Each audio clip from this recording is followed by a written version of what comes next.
जय जगन्नाथ मु ज्योतिर्विद श्री नरेंद्र भोल आमर ये राशि नक्षत्र कार्यक्रम समस्त दर्शक मान शुभेच्छा शुभकामना। आज जनवरी 24 तारिख शनिवार आसन जाना आज दिन आपर किपर कट। मिथुन राशि, कर्कट राशि, तुला राशि, मकर राशि, कुंभ राशि, मीन राशि यही राशि मानी आज दिन मंगलमय हो, कार्य सिद्धि हो, यात्रा सफल हे, परिवार सुख शांति बजाय रत्रु आज परास्त हे, वाणिज्य वृद्धि, धन लाभ, बंधु मिलन, कार्य क्षेत्र प्रशंसित हे। आज आप 100% परिश्रम कर 70% फल पाइबे।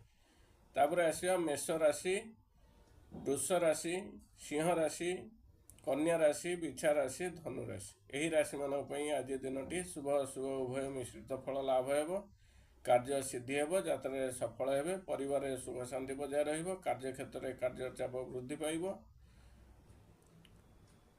मानसिक दुश्चिंतार दिन कटिपे। आज आप 100% परिश्रम कर 50% फल पाइबे। आमर राशि नक्षत्र कार्यक्रम ये शेष है। शेष कही रखुची आज निम्ब खातु ना। जय जगन्नाथ।